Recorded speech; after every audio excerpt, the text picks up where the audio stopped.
You can pre-order Modern Horizons 3 using my link in the description.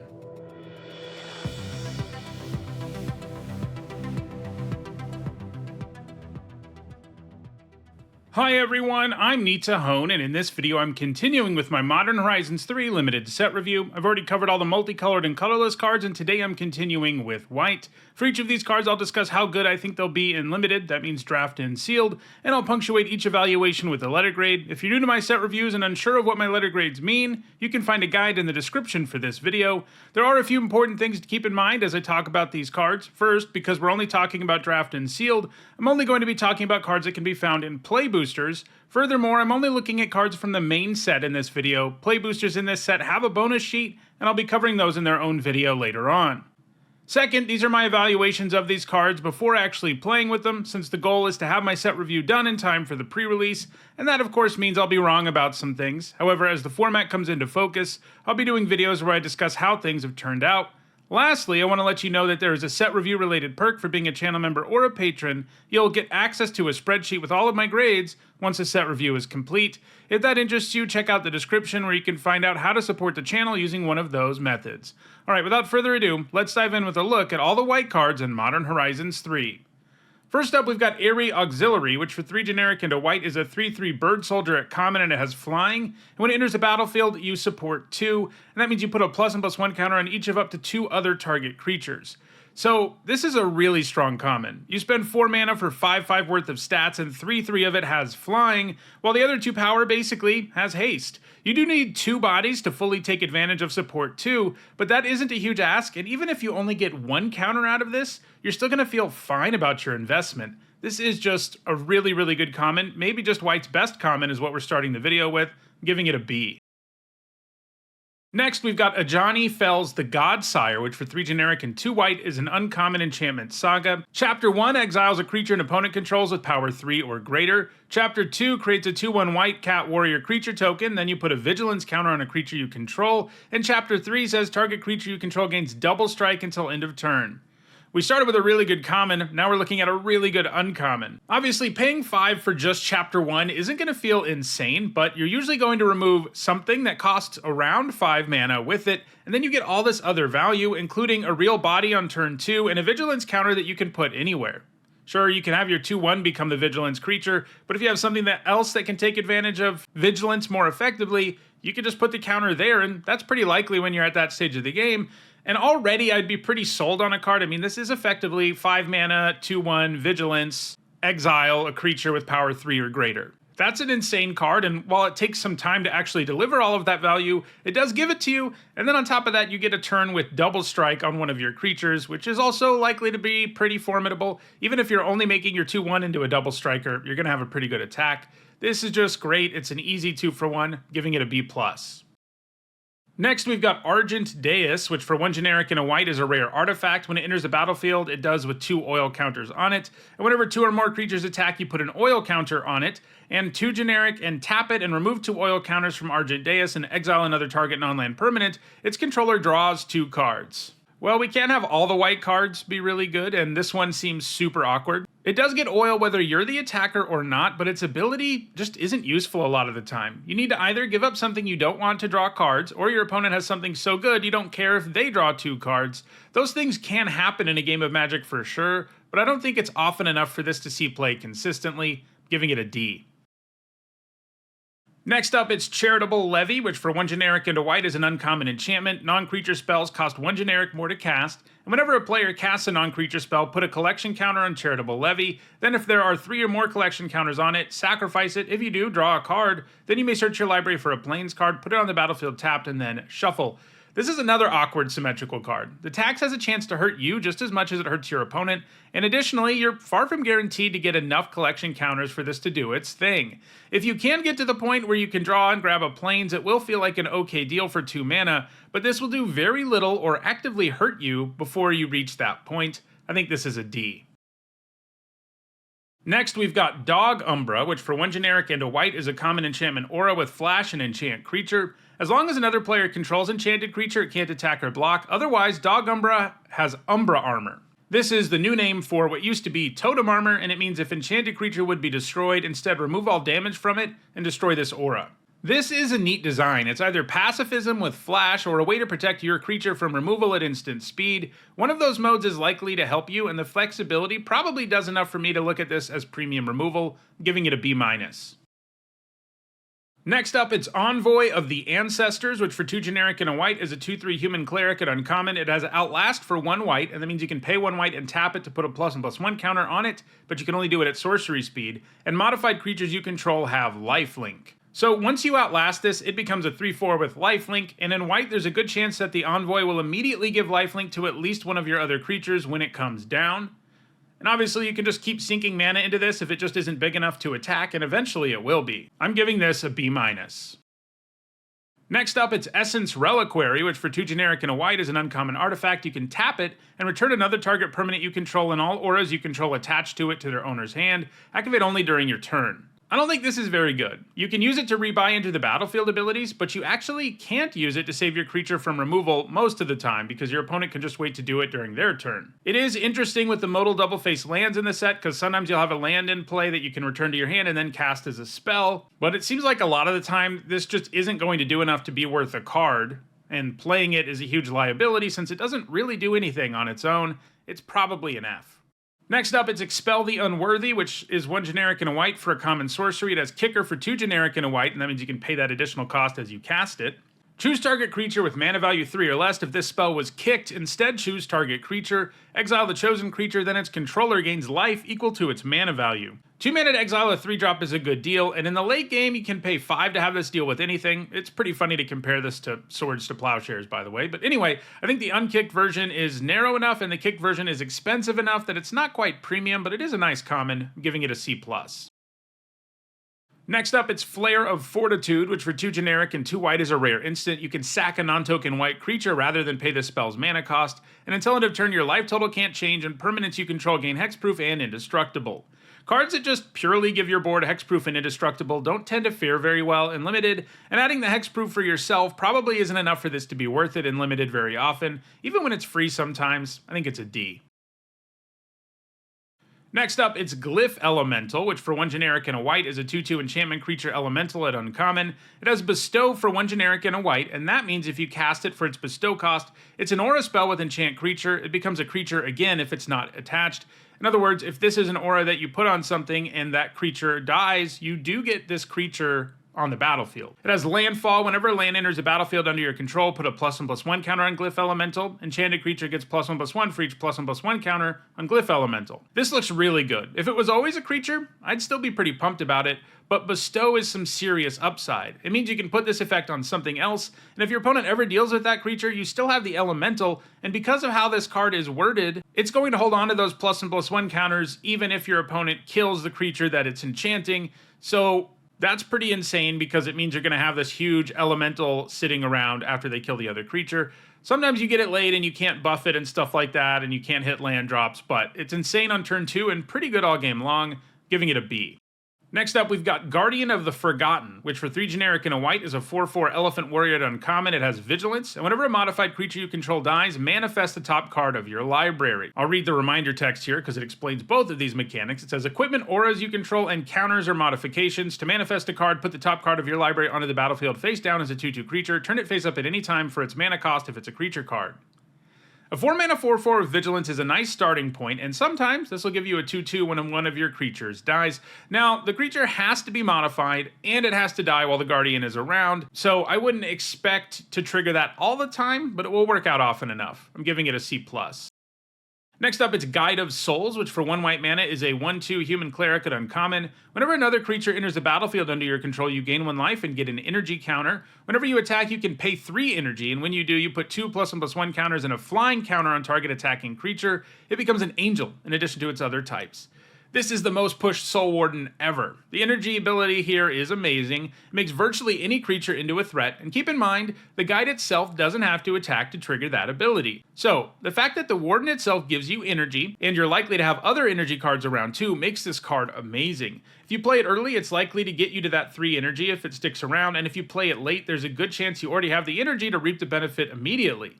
Just triggering this ability a single time is enough to make this insane. You only spend 1 mana and you get this huge buff on one of your creatures, and it's repeatable. This is just so efficient and so easy to abuse that I think it reaches into the bomb range. I'm giving it an A-. Next up, it's Hex Gold Slith. We haven't seen a Slith in a while. 1 generic and a white for a 2/1 Slith at common. When it enters the battlefield, you get 2 energy, and when it attacks, you can pay 2 energy. If you do, it gains first strike until end of turn, and whenever it deals combat damage to a player, you put a +1/+1 counter on it. This looks pretty nice. It's very hard to block in the early game because of first strike, and that means it will often become a 3/2. It overlaps into both energy and modification decks in white, which makes it a solid synergy piece as well. I'm giving it a C. Next, we've got Indebted Spirit, which for 1 white mana is a 1/1 enchantment creature spirit at uncommon. It has Bestow for 2 generic and a white. It has Afterlife 1, and that means when it's put into a graveyard from the battlefield, you make a 1/1 white and black spirit creature token with flying, and the enchanted creature gets +1/+1 and has Afterlife 1. A 1 mana 1/1 that leaves behind a 1/1 flyer is a nice enough card, and the ability to put this on something else is really nice. That's because you not only buff the creature, but when that creature goes down, you'll also get a 1/1 flyer. Then the spirit itself can give itself up for another flyer at some point. The bestow cost isn't the most efficient thing ever, but I think you'll get 2 flyers out of this reasonably often. And it's a solid turn 1 play too. I'm giving this a C+. Next up, it's Inspired Inventor, which for 2 generic and a white is a 2/2 human artificer at common. When it enters the battlefield, you choose one. You can give yourself 3 energy, you can put a +1/+1 counter on something, or you can make a 1/1 colorless servo artifact creature token. A 3 mana 2/2 that makes a 1/1 is a solid card, and a 3 mana 2/2 that puts a counter somewhere is a solid card too. It can put the counter on itself, so it can be a 3/3. And then you have this energy mode too, which, as we've already seen, can be quite useful in white. This looks like a nice little Swiss Army knife that no matter what option you choose, you feel like you're getting a pretty good deal. I'm giving it a C+. Next up, it's Jolted Awake, which for 1 white mana is a common sorcery. Choose up to 1 target artifact or creature card in your graveyard. You get 2 energy. Then you may pay an amount of energy equal to that card's mana value. If you do, return it from your graveyard to the battlefield, and it has cycling for 2 generic. This is a cool design. Needing the right amount of energy to actually reanimate something is a bit of a pain, but this costs 1 mana. So while the setup is rough, there's no saying that this isn't efficient. And it can reanimate things that cost up to 2 all on its own, which isn't awesome, but is fine. The cycling part is important for a card this situational, because if you get it early, you'd often rather have something else. This does ask a lot. You need an ideally loaded graveyard, and you need some energy to really get it going, and because of that, without cycling, this would probably be like a D+. But the fact that you can just re-roll your draw when you get this when it's bad is enough to push this to a C. The upside is there, and the floor is passable. Next, we've got Mandibular Kite, which for 1 white mana is a common artifact equipment with living weapon. That means when it enters the battlefield, you make a 0/0 black Phyrexian Germ token and attach this to it. Equipped creature gets +1/+1 and has flying, and it has equipped for 3 generic and a white. So this is a 1 mana 1/1 flyer on its own, and it has all kinds of upside beyond that. It's a little expensive to move around, for sure, but if you look at this as a 1 mana 1/1 flyer that leaves behind a card, it seems a lot better. Plus, the format has a very real modification theme, and this checks that box too. I'm giving this a C. Next up, it's Metastatic Evangel, which for 1 generic and a white is a 3/1 Phyrexian Human Cleric at uncommon. Whenever another non-token creature enters the battlefield under your control, proliferate. That means you choose any number of permanents and/or players, then give each another counter of each kind already there. This looks pretty good to me. White has energy decks and +1/+1 counter decks in this format. This interacts with both really well, and it has a solid stat line. Getting 1 proliferate trigger out of this is very doable, giving it a B-. Next up, it's Muster the Departed, which for 2 generic and a white is an uncommon enchantment. When it enters the battlefield, you create a 1/1 white spirit creature token with flying, and it has Morbid. It says at the beginning of your end step, if a creature died this turn, populate, and that means you create a token that's a copy of a creature token you control. 3 mana for a 1/1 flyer is really bad, so things really come down to how often you can trigger the Morbid part. We've seen Morbid many times at this point, and it's always harder to get going than you'd expect. Still, you can play this in your second main phase after trading 2 drops with your opponent, and then you get 2 1/1 flyers, which is a great deal, and it threatens to make more thereafter. But like I said, while it sounds like this will be easy to set up, it just isn't as easy as you'd expect, and if you don't have another 3-drop, running this out as your turn 3 play and only getting 1 token is brutal. I think it's a C. Next up, it's Nyxborn Unicorn, which for 1 generic and a white is a 2/2 enchantment creature unicorn at common. It has Bestow for 3 generic and a white, and it has Mentor, which means that when it attacks, you put a +1/+1 counter on target attacking creature with lesser power, and the enchanted creature gets +2/+2 and has Mentor.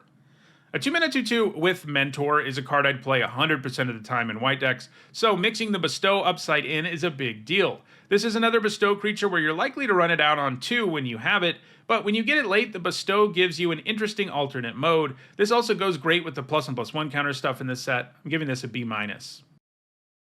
Next up, it's Ocelot Pride, which for 1 white mana is a 1/1 cat at Mythic Rare. It has First Strike and Lifelink and Ascend. If you control 10 or more permanents, you get the City's Blessing for the rest of the game.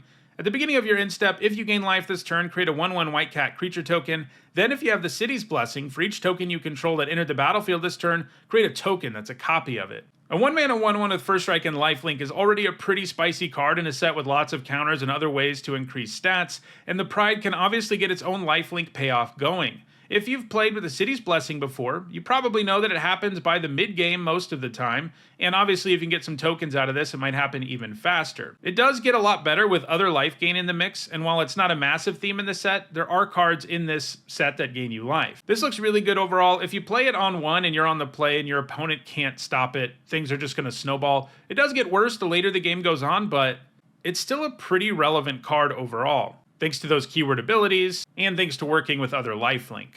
I think all of that, plus its efficiency, pushes it into the lower bomb range. I'm giving it an A-. Next up, it's Pearlier Imperial Advisor, which for 1 generic and 2 white is a 3/4 legendary Fox Advisor at rare. It's got lifelink. Enchantment spells you cast have affinity for auras. That means they cost 1 less for each aura you control. And whenever you cast an aura spell that targets a modified creature you control, you draw a card. A 3-mana 3/4 lifelinker is already a good card, and then you throw in these other abilities and you've got a great card. Sure, you're not always going to be able to reap the benefits of either of these effects, and the card draw is particularly finicky since you need an aura and an already modified creature to make it happen, but the cost reduction effect is real, and of course, Pearlier is a great place to put all of those modifications because of lifelink. Giving this a B+. Next up, it's Philia Exuberant Shepherd, which for 1 generic and a white is a 2/2 legendary creature dog at rare. It's got flash, and when it attacks, you exile up to 1 other target non-land permanent. At the beginning of the next end step, return that creature to the battlefield under its owner's control. If it entered under your control, put a +1/+1 counter on Philia. A 2-mana 2/2 with flash isn't amazing, but you don't need to add that much to end up with a card you can play, and this has a lot of extra stuff going on. Philia's ability to blink stuff can help you rebuy ETBs or get a removal aura off of your creature, and Philia can really snowball because it is more and more likely to be able to attack every time you do that because you get a counter when you blink your own thing, and you don't even have to blink your own thing. Sometimes it's more advantageous to blink something of your opponent's. It effectively gets a blocker out of the way for a turn after all, and it outright kills tokens. You don't get a counter in that case, but that's fine. Philia is reasonably efficient and has a lot of utility, giving it a B. Next up, we've got Proud Pack Rhino, which for 2 generic and a white is a 3/3 Rhino at uncommon. When it enters a battlefield, you choose one. You can put a shield counter on target permanent, or you can proliferate. A 3-mana 3/3 that puts a shield counter on itself would be a nice card, and this is far more flexible than that because it can both put the counter somewhere else, and you can choose to proliferate instead. I'm giving it a B. Next up, it's Rose-Caught Knight, which for 4 generic and a white is a 3/4 human knight at common. It's got vigilance. When it enters the battlefield, you look at your top 6 cards. You may reveal an artifact or enchantment card from among them and put it into your hand. Put the rest on the bottom of your library in a random order. If you didn't put a card into your hand this way, put a +1/+1 counter on Rose-Caught Knight. So this is either a 5-mana 4/5 vigilance or a 5-mana 3/4 vigilance that draws you a card. Neither of those modes is insane, but they're both pretty solid, and drawing a card is probably better, so the 4/5 will feel more like a consolation prize when you whiff. I'm giving it a C. Next up, it's Solstice Zealot, which for 2 generic and a white is a 2/3 Rhino Cleric at common. When it enters, you get 2 energy, and you can tap it and pay an energy to tap a creature. Not having to pay mana for this tap effect is pretty nice, and he comes packaged with a couple of energy too. The problem with a lot of these Master Decoy style creatures is that you don't have the mana to use them, especially early, when you likely have better plays to make, but this doesn't force you to make a choice about how to spend your mana, and I really like that. It still isn't insane or anything, but it'll probably be the best tap creature we've seen in a while. I'm giving it a C. Next up, it's Static Prison, which for 1 white mana is an uncommon enchantment. When it enters the battlefield, exile target non-land permanent opponent controls until Static Prison leaves the battlefield. You get 2 energy. At the beginning of your pre-combat main phase, sacrifice Static Prison unless you pay an energy. 1 mana for an Oblivion Ring is nuts, but This one has an expiration date. It does front you the first couple of payments, which is nice, but you're going to need some other sources of energy or you can end up in trouble. Of course, sometimes just keeping a creature removed for 2 whole turns is the window you need to win a game, but that makes the prison a much more narrow card. So I'd say you want 3 or 4 other cards that make energy to unlock the prison's full potential. Because of that, it probably needs a build around grade. It's probably a C- in your typical deck in the format that has 1 or 2 cards that give you energy, but a B if you get there on energy. Next up, it's Thraben Charm, which for 1 generic and a white is a common instant. Choose one. Thraben Charm deals damage equal to twice the number of creatures you control to target creature, destroy target enchantment, exile any number of target players' graveyards. I love charms. The main mode you're going to use here is the removal spell. Doing damage equal to twice the number of creatures you have in play is a pretty good deal for 2 mana. Sure, sometimes that mode doesn't do what you need it to, but doing 4 for 2 mana seems very realistic, and in the late game it can probably kill anything. The other 2 modes are more narrow, but there are enchantments and graveyard strategies in the format, so they come up too. A card with just that first mode is probably a C+, and I think the other options do enough to push us to a B-. Next up, we've got Voltstorm Angel, which for 3 generic and 2 white is a 4/4 angel at uncommon. When it enters the battlefield, you get 3 energy. At the beginning of combat on your turn, you can pay 2 energy, and when you do, you choose one. It can gain vigilance and lifelink until end of turn, or other creatures you control get +1/+1 until end of turn. The energy ability here is pretty strong. Keep in mind you can use it the turn she comes down, since the angel herself doesn't have to do the attacking, so sometimes she's going to feel like a 5 mana 4/4 flyer that gives +1/+1 to your whole board on ETB, and that's a pretty good card. But she's far more flexible than that, since she can potentially do it more than once, and she also gives you the option of making herself a better attacker if you're in a spot where it's better for you not to attack with everything. I think this is a B. Next up, it's White Orchid Phantom, which for 2 white mana is a 2/2 Spirit Knight at rare. It's got flying and first strike, and when it enters the battlefield, you destroy up to 1 target non-basic land. Its controller may search their library for a basic land card, put it on the battlefield tapped, and then shuffle. This is a pretty fun callback to Knight of the White Orchid. A 2-mana 2/2 with flying and first strike is relevant all game long, so even if the Phantom is a little hard to cast, you get a pretty good deal. The format also has a decent number of non-basics, and blowing them up can definitely be beneficial to an extent, though keep in mind your opponent will likely still be able to fix their mana however they want. Alternatively, you can go after your own land if you're in a spot where your mana isn't doing quite what you need it to, giving this a B-. Next up, it's Wing It, which for 1 generic and a white is a common instant. Target creature gets +2/+2 until end of turn, put a flying counter on it, scry 1. +2/+2 for 2 mana and scry 1 isn't a great trick, but the creature does get flying permanently. This gives Wing It the potential to close out the game out of nowhere, and if you can't quite do that, giving your creature a flying counter is likely to make your attacks better on a future turn. I'm giving this a C-. Next up, it's Wrath of the Skies, which for X and 2 white is a rare sorcery. It says you get X energy, then you may pay any amount of energy. Destroy each artifact, creature, and enchantment with mana value less than or equal to the amount of energy paid this way. This looks pretty good, as customizable wraths often are. You can always choose an amount for X and an amount of energy that hurts your opponent more than it hurts you, and this still has a ceiling where it wipes everything. Now, having to pay X mana does slow this down significantly, and sometimes your opponent's stuff will just be too big, and we have to account for that, but this still seems pretty strong, giving it a B+. Alright, we have 3 double-faced cards left in white. Our first one is Ajani Nakatl Pariah, which for 1 generic and a white is a 1/2 legendary cat warrior at Mythic Rare. When it enters, you create a 2/1 white cat warrior creature token, and whenever 1 or more other cats you control dies, you may exile Ajani, then return him to the battlefield transformed under his owner's control. He comes back as a Ajani Nakatl Avenger, a 3 loyalty planeswalker with a +2 that puts a +1/+1 counter on each cat you control, a 0 that makes a 2/1 white cat warrior creature token, and if you do that, if you control a red permanent other than Ajani, he deals damage equal to the number of creatures you control to any target, and he's got a -4 that says each opponent chooses an artifact, a creature, an enchantment, and a planeswalker from among the non-land permanents they control, then sacrifices the rest. A 2-mana 1/2 that makes a 2/1 is already a B+, maybe you could even convince me an A-, that's just an insane rate, and obviously Ajani has the upside of turning into an insane planeswalker. That 0 ability is especially spicy, since it adds to the board and burns something most of the time. Now, transforming Ajani isn't exactly automatic. Your opponent has a ton of control over it, and is very unlikely to make it easy for you. But that also means you have a 2/1 your opponent will never block or attack into.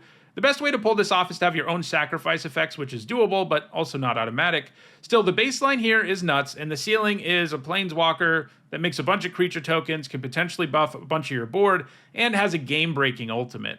I think all of that makes Ajani an A. Alright, our last two remaining white cards are modal double face cards. This means that unlike a Johnny, which has to transform for you to gain access to the other side, these two modal double face cards, you can choose one side or the other to play. The first of these is Razorgrass Ambush, which for one generic and a white is an uncommon instant. It deals 3 damage to target attacking or blocking creature. The other side is Razorgrass Field, a land, and it enters the battlefield. You can pay 3 life, and if you don't, it enters tapped, and it can tap to add white mana. Most of them are basically basic lands with upside, but it's an okay card, and being attached to a land is a huge deal. These modal double-faced lands all will do a great job of keeping you from getting mana screwed or mana flooded as often, and that's an amazing thing. It's also nice that this cycle of monocolored modal double-faced cards can enter untapped. Sure, you have to pay 3, but that does drastically reduce the downside of playing as many of these as you can get your hands on. I think this is a B-, and honestly, I wouldn't be surprised if it goes higher. And our last white card is Witch Enchanter, which for 3 generic and a white is a 2/2 human warlock at uncommon. When it enters the battlefield, you destroy an artifact or enchantment an opponent controls. And the other side is Witch Blessed Meadow, and it has the same text as Razorgrass Ambushes Land. So the spell side here is a lot more situational than the ambushes. You just don't always have a target for that enter the battlefield ability. When you do, it feels pretty good because you're going to get a 2-for-1, but the stat line is still pretty bad. This is pretty close to just being a plains with upside though, and that's a big deal. I'm giving it a C+. So those are all the white cards in Modern Horizons 3. In the next video, I'll take a look at all the blue cards. If you enjoyed this video, please like it and share it so that others can enjoy it too. If you want to make sure you catch the rest of this set review, don't forget to subscribe. And if you want to catch up on the set review videos that are already out, you should see a playlist on your screen shortly. Thanks for watching.